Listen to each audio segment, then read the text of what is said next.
share with us this afternoon?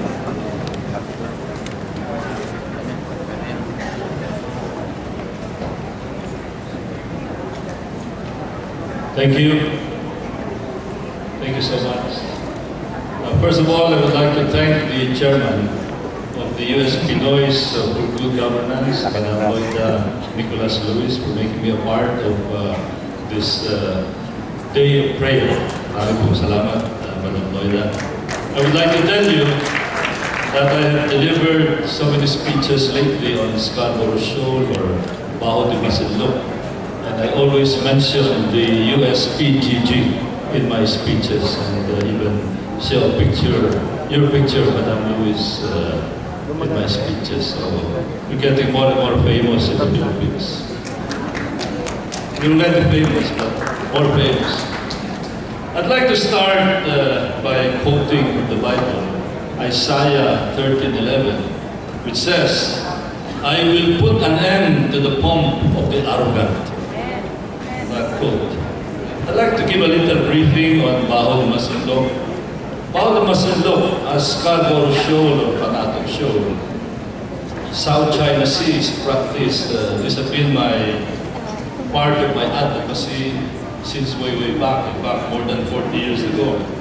When as a junior officer, a very young officer, fresh from the Naval Academy, I was part of a secret mission that went to the Spratlys in order to deliver troops and arms to protect our claims and interests in the Spratlys.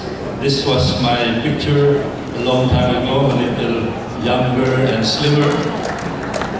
Notice the arms and troops are being offloaded.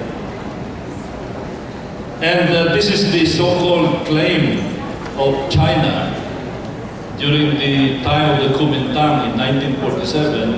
From out of the blue, they claimed practically the entire South China Sea and drew a red line, now called the 9-dash line, that covers practically the entire South China Sea, including the exclusive economic zone of countries like Vietnam, Philippines, Malaysia, etc., etc. For no reason whatsoever. Of course, this claim is not backed by any coordinates. So a claim that has no coordinates has no basis whatsoever.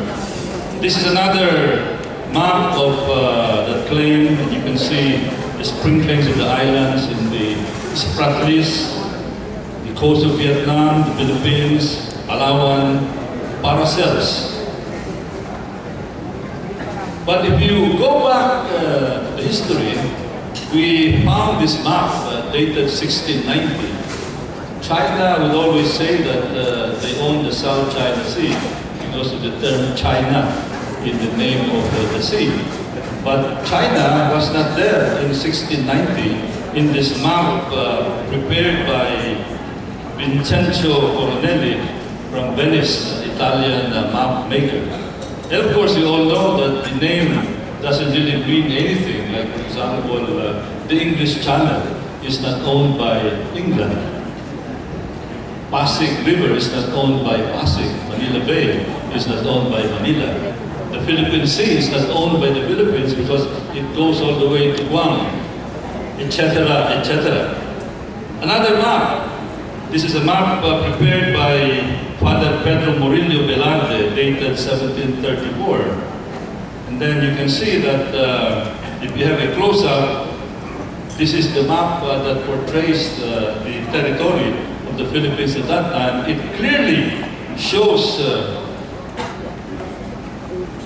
Panakot at that time, now Panatag or Baho de Masinloc, as part of Philippine territory. And we all know that the Filipinos are seafaring people.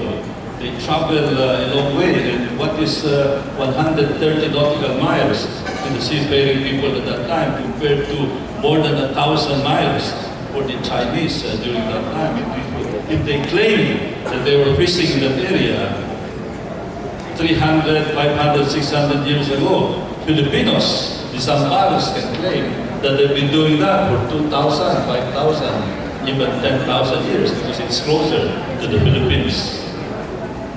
This is the picture of Mischief Reef.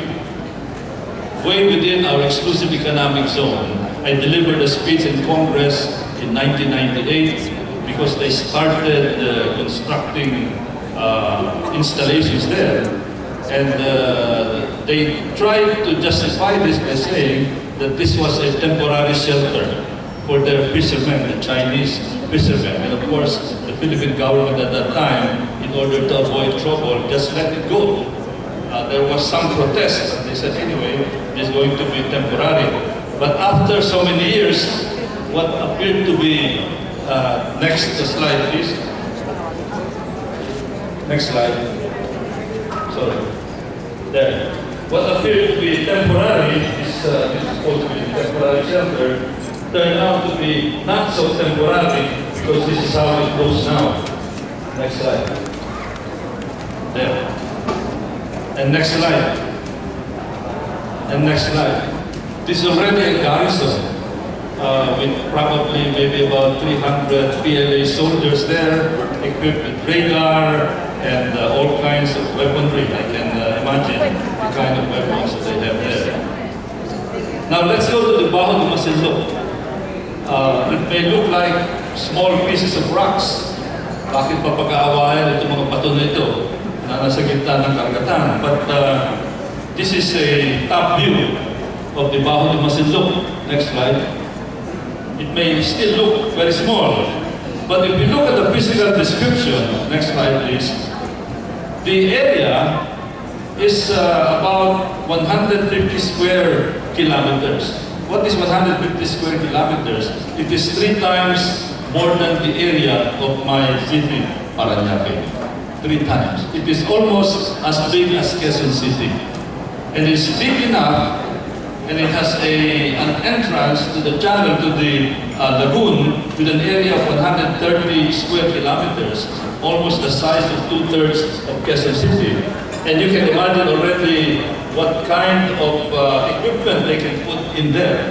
A very developed country can construct all kinds of things there, permanent installations, and put maybe about 100 frigates, 100 destroyers inside very, very easily and convert that into a potent military base. That is how important it is from the national security point of view.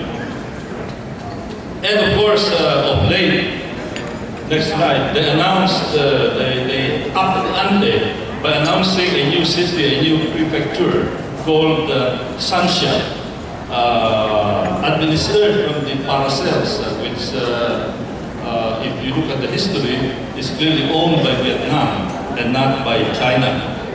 And this is what appears to be a city hall in Sancia, located in Woody Islands in the Paracels. And this is now, according to the announcement, going to be how they're going to administer their claim to the South China Sea. Now, how big is this claim? You know, if you compare the area of the South China Sea, which is their claim, it is equivalent to twice the land mass of Vietnam, of the Philippines, of South Korea, and Japan combined. That is how big it is. It is not small, it is gargantuan. And of course, definitely, it is worth fighting for. And I'd like to say that this is exactly how we should fight. I'd like to quote a favorite spiritual advisor of mine, not advisor, but a bishop of mine, Bishop Dan Malayas. I'm sure he's very familiar with a lot of people here. When he said that instead of worship, what we need is worship. That is how we should fight this problem right now. This world fighting for it is not only because of the wealth and the riches that we may find underneath. It is much more than that, because it is right within our exclusive economic zone. It is going to be, if it is going to be developed by a power like our big neighbor China, it can be a dagger aimed at the breadbasket, at the solar plexus of the Philippines. And I'd like to reiterate, it is worth fighting for. Maraming salamat po.